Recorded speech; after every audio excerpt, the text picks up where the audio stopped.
Okay, so it's time for a somewhat crowded video upgrading and doing some maintenance to my servers. So they're pretty nasty in terms of dust right now. You can probably see just from here, the DL380 is really bad. The R710, probably not so bad for dust. But yeah, when I powered this up a while ago after shutting it down, it kicked dust out of the back. So, with the fan spinning 100%, so it's really just dusty. The other thing though is, as you can see, I have a full drive cage, or I'm pretty sure I do.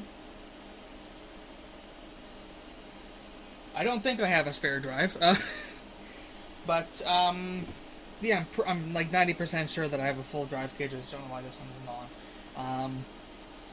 Yeah, I'm out of spots, and I need more storage space. I can't afford yet to do, just add in 8 hard drives all at once, that sort of thing. But, I want to expand. So I was just originally going to get a SAS expander to go with the second drive cage. So here I have a second drive cage off of eBay. It's in pretty nice shape. Came with 2 SAS cables. I'd actually ordered some already, unfortunately, so I'll have more SAS cables coming on the way, and then a power cable for it, which is a little grungy, but not too horrible. But then I realized that the P410i is only a 3 gigabit per second controller when it comes to SATA. And even if I got a 6 gigabit per second SAS expander, I would only have 3 gigabits per second for my drives. And I don't like bottlenecks, so what I have here are 2, looks like maybe brand new batteries, but they're not super, hang on, they're not super big. They're much smaller than the old batteries. I'm not sure if they're lithium or if they're just a different, or, cheap ones, whatever. But anyways, here I have 2 HP P822 SAS controllers. So these are 2 gigabyte RAM, battery backed write cache sort of SAS controllers that do 6 gigabit SAS and SATA, and they also have 4 external SFP ports. SFP? No, they have 4 external SAS ports, and along with the 2 internal ones. So I was just going to buy one of these and then use an expander, but the expander is like the same price as a whole controller. So I figure I may as well just use 2 controllers, one for each drive cage. So I've done a couple quick speed tests on the one SSD in there and then the regular hard drives. And so now I'm going to shut down. Okay, so here we are round back. I'll have to take this printer out when I do the cleaning on the R710. But not too difficult to unhook everything, basically. It's the Ethernet cables. I have them set up in LACP for the 4 Ethernet ports, and then there's the one management interface. Then my USB KVM switch, so those put there, that way I don't lose it. And then I'll make sure that this thing is actually off. Okay, so now it's shut down, so I can actually pull the power cables, and then I can actually pull the whole thing out. Okay, so it's actually a pretty nice day out, but I just don't feel like lugging stuff out, and light is fading, so. And this room has a filtered air intake to the outdoors, but you can see there's definitely some gunk in there. So I'll grab a cloth for that.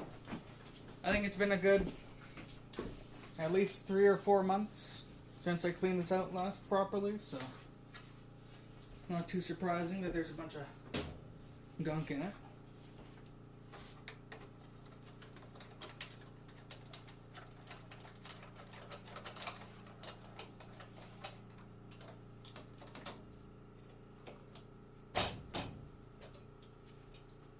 So the back of the cage actually looks pretty nice. We've got the 2 spots where those cards are going to go. For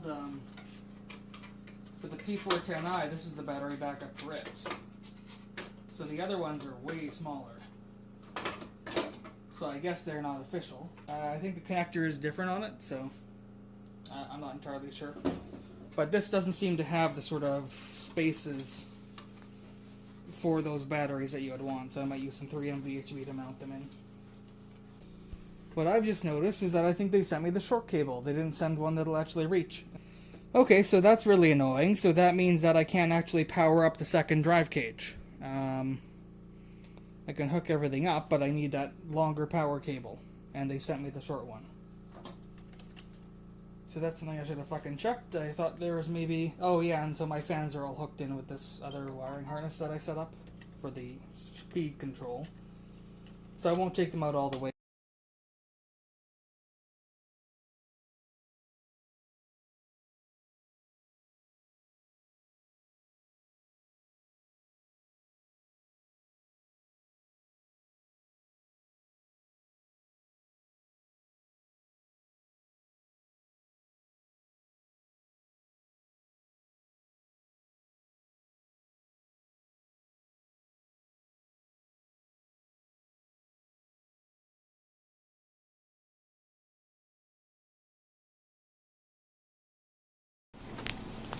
Okay, so unfortunately the furnace is on, but we'll start by swapping out this drive cage. So we can go ahead and get rid of this combination SATA power and data connector. And the drive cage is just two Torx and flathead combination screws, like that. And then I think it should just pop out. So yeah, I had been planning on actually putting an SSD in the optical bay, but I'm glad I didn't, because then I would have to move everything over, because I had to redo the RAID. Alright, and so it just pops out like that. Oh, hang on, there's a slide for the cable management to do. Ooh, wow, that's got some filth left on it. Yeah, something that would have been fun in this or the R710 would be to put like a Raspberry Pi with an LCD in here, and I could display extra stuff about the server. That'd be great. I'll have to do a little more dusting because this mesh on the SAS cables is really holding on to dirt. Yeah, wow, the mesh on the SAS cables is really bad for gathering dust on it. So that'll have to get cleaned up. Alright, that's a little better. So another thing I don't have yet is all of the caddies. I bought all of them at once, just so that I would have them on hand. But I don't have them. But I don't have them here right now. I have one of the batteries here. Bit of an odd smell to it. Yeah, slightly strange. I don't think there's a date on there or anything. 5.4 volts. 70. Oh, so this might be a supercapacitor. See, 5.7 or 5.4 volts, 17F, so 17 farad maybe. So maybe it's a capacitor pack, not actually batteries. Which I guess would explain the size difference. And then let's go ahead and pull one of these out.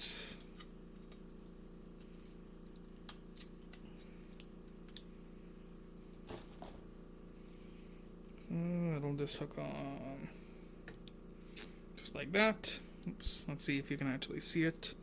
And let's just confirm that I got what I paid for. Yeah, 2 gigabytes supposedly. Looks like it's Micron memory on there. Micron memory throughout from the look of it. So we can. And this one is bent. That's a grade A quality apparently. Oh boy.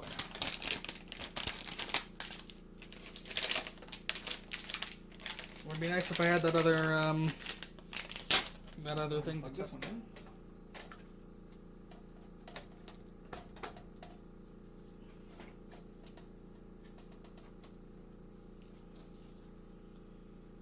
Let's go ahead and get our retainer in. Okay. So, now we have a shitload of external SAS ports on this, or, yeah, SAS ports. So I could use a disk shelf if I had the money for it. Okay, so this R710 shouldn't be too dirty. Although looking at the front of it, it's actually not great already. Let's take a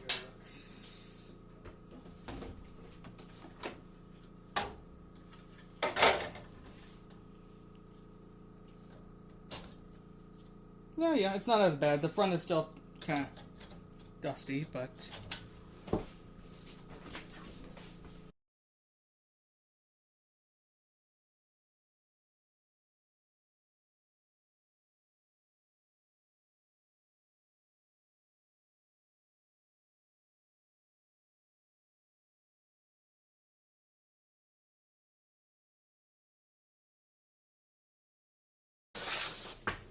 yeah, just that quick bit of dusting though, and this is already looking pretty nice.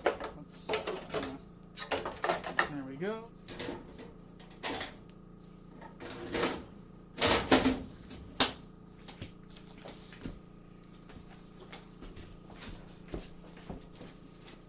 And just pop this fascia back on.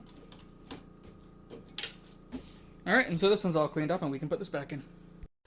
Okay, so this should be the right firmware version, and on also the array configuration utility was replaced with an HP something something whatever. But so that you guys can see the version there.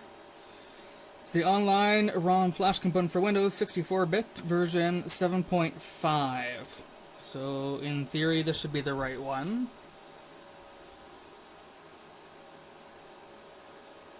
Software's installed, but not up to date. Okay, so this is a newer version. No, not Malwarebytes. You dick. Get out of the way. And when you download this, it'll be CP029122, which is an excellent name.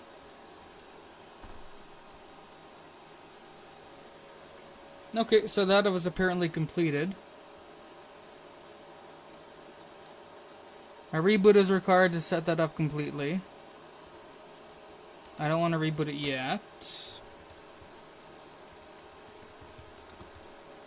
Maybe it'll just automatically flash that when it's gone, or when it's booting up. So, yeah, so this is the new version of Array Configuration Utility, the HPE Smart Storage Administrator version 2.65.7. That's CP031007 if you download it. Okay, software is not installed. What? Oh, supported for installation. Okay. Okay, so let's go ahead and reboot, I guess. Okay, so here we're booted up with the Smart Storage Administrator. So it didn't uninstall the old version, but it does look like. Let's see. Modify controller settings. These are settings that I don't recall seeing before. Surface scan analysis priority. Physical drive write cache state. Write cache on the physical drives. Oh, so you can disable the write cache that's like built in possibly and just use the battery backed one? Set bootable logical. Okay, and so that's not set. I don't know why. Manage identification LEDs. Port 1L box. Oh, so I can see which drives are. Hang on, group by enclosure. Internal drive cage box 1, but it's showing them as separate. So that's turning on the right 3 drives that I have. Hang on. I should show that. So that's turning on those right 3 LEDs. And then if I go ahead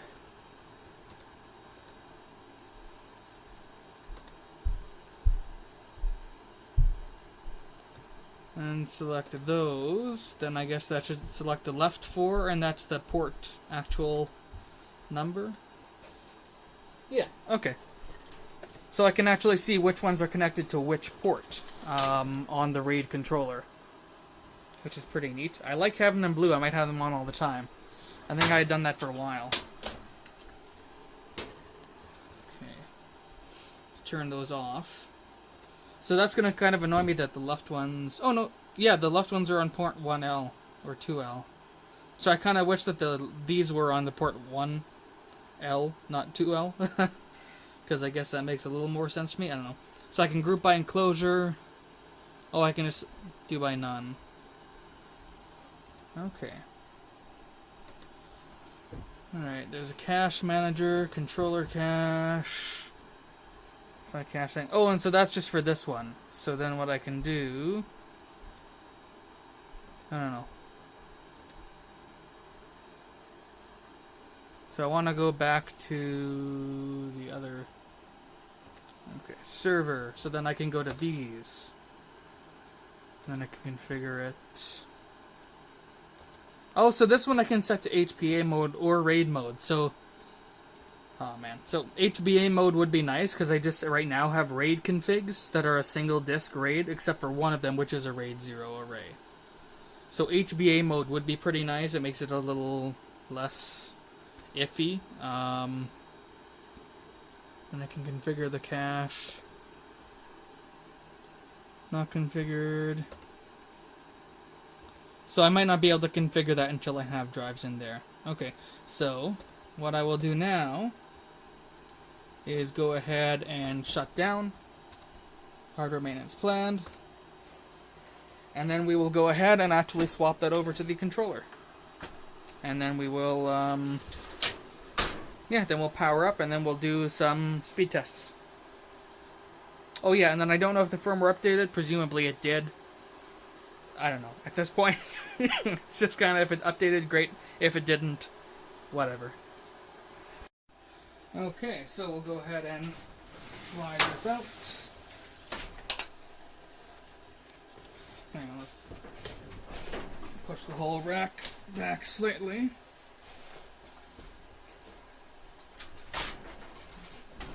There we go. Don't have loads of room, but I have enough.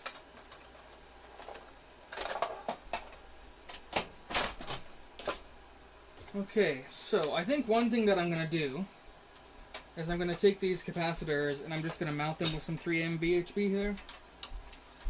They don't have, like, lights on them from what I can tell to show, like, the status at all. So,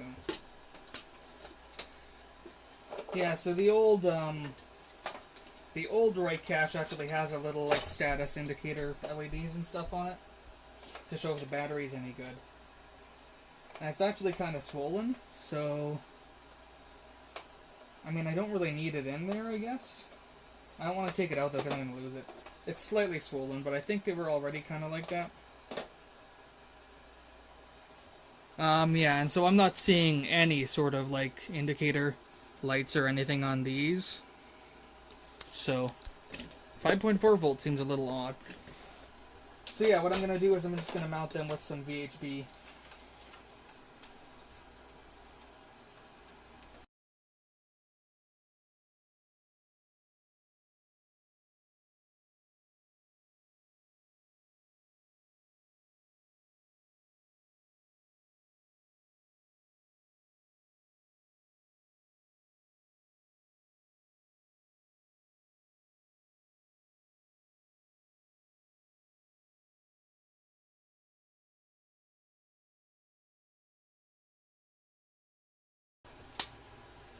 Okay, so we have our capacitors mounted, we have our SAS cables internally, and we have our 8 external SAS ports, which is looking pretty nice. I need to add some 10 gig onto this at some point. That's a lot of I/O though. If only I could use it.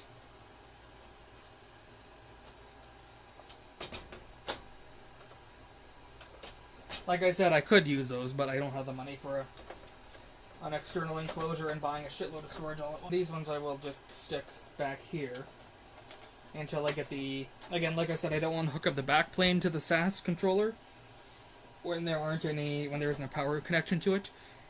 I'm not putting any drives in yet, but I don't know if SAS provides any power, if like the lights and booting up and stuff might affect that. So, yeah, there we go. Though we have the 2 cards installed. We can go ahead and put our cover back on, and we can push her back into the rack. And so now I just need that cable and the drive cages, and I can start, or the drive caddies, and I can start filling it out. And of course, the best part about having servo hardware is booting it up and listening to those fans spin up like a jet engine. We'll just let it, there we go.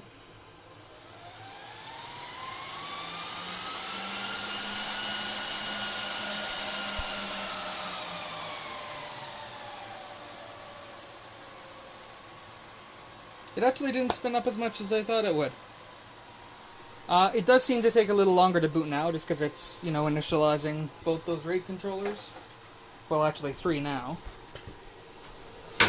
So let's go ahead and see if she actually will boot up right away, or if I have to change some configs. It looks like the boot order is pretty much set in the like setup configuration. I wouldn't really call it the BIOS, but you know, the setup for the ROM for the actual RAID cards.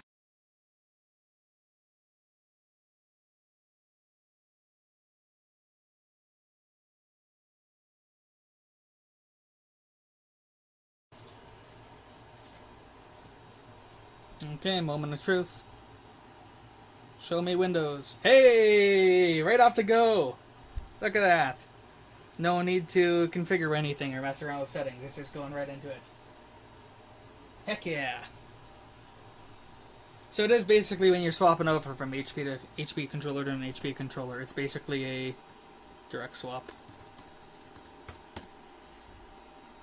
Okay, so something interesting is happening. I don't know if maybe the write cache wasn't working properly on the old drive or not, but basically these are the specs before from a 2 terabyte, I think 5400 RPM disk, and in the progress right now, I'm getting over like a gigabyte of is that just pure sequential Q31T, and the SSD was going even higher than this. So that must be the write cache kicking in, which is, I mean, that's a fucking huge burst of performance there, but that's not really indicative of the actual speed of the drive, so I guess I'm going to disable the write cache and see what they actually are, because this is probably closer to the actual speeds. Unless the write cache was bad and that was causing it to slow down even more. So if we go to Smart Storage Administrator, let's have a look here. Hey, I'm on number 2. Nice. Okay, configure it. Modify controller settings. So that's disabling the write cache on the physical drives. Transformation priority. I'll poke around at those more, but right now I just want to...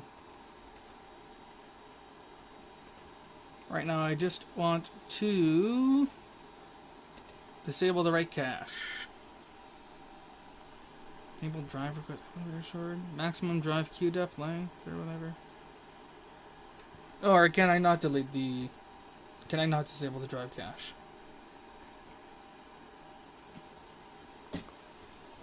I might not be able to actually test how good the difference is, like SATA 2 versus SATA 3.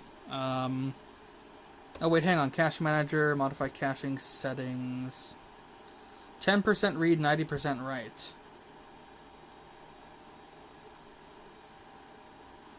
So what if I set it to 90%? Hang on.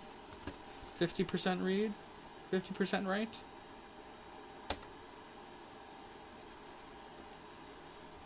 So before I was getting like 1.5 gigs on here. So let's just try all. Because I'm going to be editing video off of this remotely, so I wonder if this will actually help a lot with the just over gigabit doing 4K video. I wonder if this can help with the editing speed. But let's see what 50% does. Oh, there we go. See, look, that slowed it down a lot. Still going faster, though. still going way. So that's definitely still got the cache in there. So here, I'll show you the disk mark before, which was, you know, probably actually like regular SATA 2 slow hard drive speeds. And it looks like now we're going to be getting considerably more than that. And, you know, it's probably fine if we do a second one of these.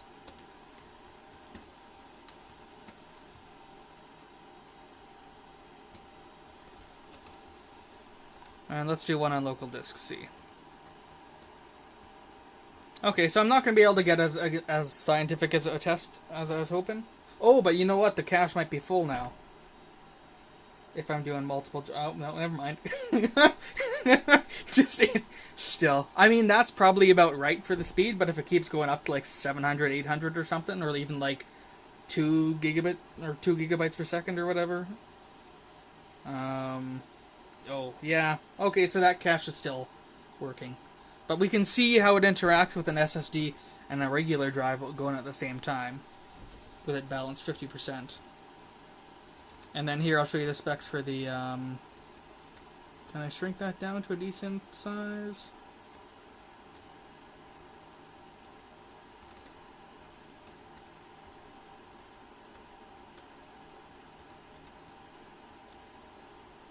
I mean, I guess either way, like, this is the performance that I'm getting, and if I'm not working on massive, huge files, then, you know, it's kind of right.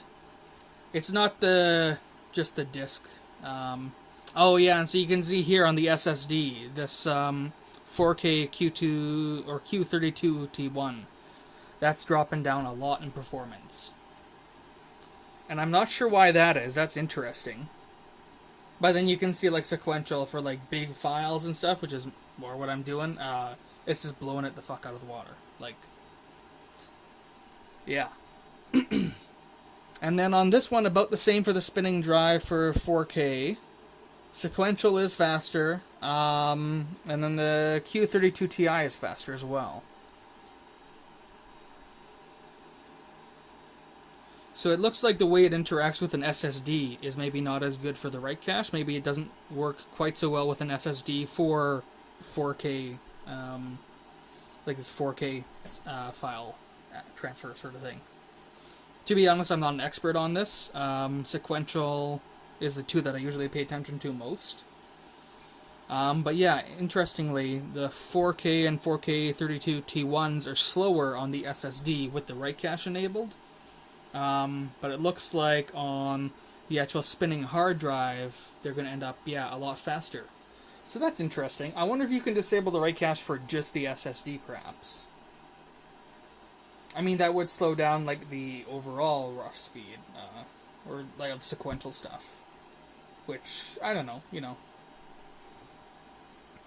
Oh, I mean, overall, though, it's probably still going to be it's going to make this feel a lot more responsive when I'm accessing files off of it. Again, I could crank these up to like 5 gig files or something like that, and then it would definitely overfill the write cache. Well, I don't know how the write cache handles it actually, and there's probably all sorts of settings around. But you can see that in general, it's a really nice boost in performance because of the better write cache and the better RAID controller. But there's a couple quirks when you use an SSDs, so you might want to pop, if you have a whole bunch of SSDs, and you do a lot of the, whatever, that would access the files in that 4K, I think Q depth, is it? Then, yeah, then that might not be quite so good, but yeah, overall sequential stuff is a lot faster. I just want to let this finish off on this one here, and then we'll go ahead and see. So on regular hard drives, oh, actually that is slightly worse on pure 4K on the, yeah. Oh, no. Oh, yeah. So 4K read on this one is slightly worse, although that was also running in this. I don't know. I'm sure this is the sort of thing you could test a whole lot more with better software and stuff. This is just like a nice, quick, and dirty way of doing it, I like. So yeah, SSDs, a little couple quirks with it in terms of how it affects things. Although, interestingly, it did more for write, so maybe that's because I had two running at once. But yeah, I'd say in general, with this setup, with the P822s and the 2 gigs cache. 4K stuff on an SSD will take a bit of a performance loss, on the reads at least, but on a spinning hard drive it'll be better. It looks like maybe if I wasn't running 2 of them at a time, maybe things would be roughly better overall. Let's go ahead and let it go to the first setting of 4K. Oh, you know what? My OS was still starting programs and stuff. Let's just see, though.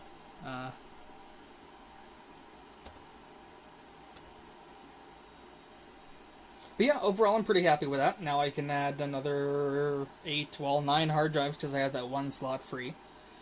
So that means that I can get a shitload more storage. Maybe I will have enough money to do like some actual raid, maybe get 4 drives at a time, although that's still going to be like $400, $500, which is not cheap. And like only 4 drives, then you're doing like a RAID 5, you get like 6 terabyte with 1 drive redundancy. I don't know. Yeah, we'll see. I don't mind having different hard drives labeled differently for different uses, but I do like to. I mean, it will get to a point where there's going to be too many. Like 16 network shares is too much. So yeah, interestingly, yeah, a little bit less this time. So depending on how the write cache is being used and whatnot, it's going to be a little inconsistent. But yeah, overall, I'm very happy with that performance gain. So yeah, that is the end of the video of upgrading my DL380G6 to 2 P822 RAID controllers. That way I can do 6 gigabit per second SAS, as well as just doing cleaning on it in my R710.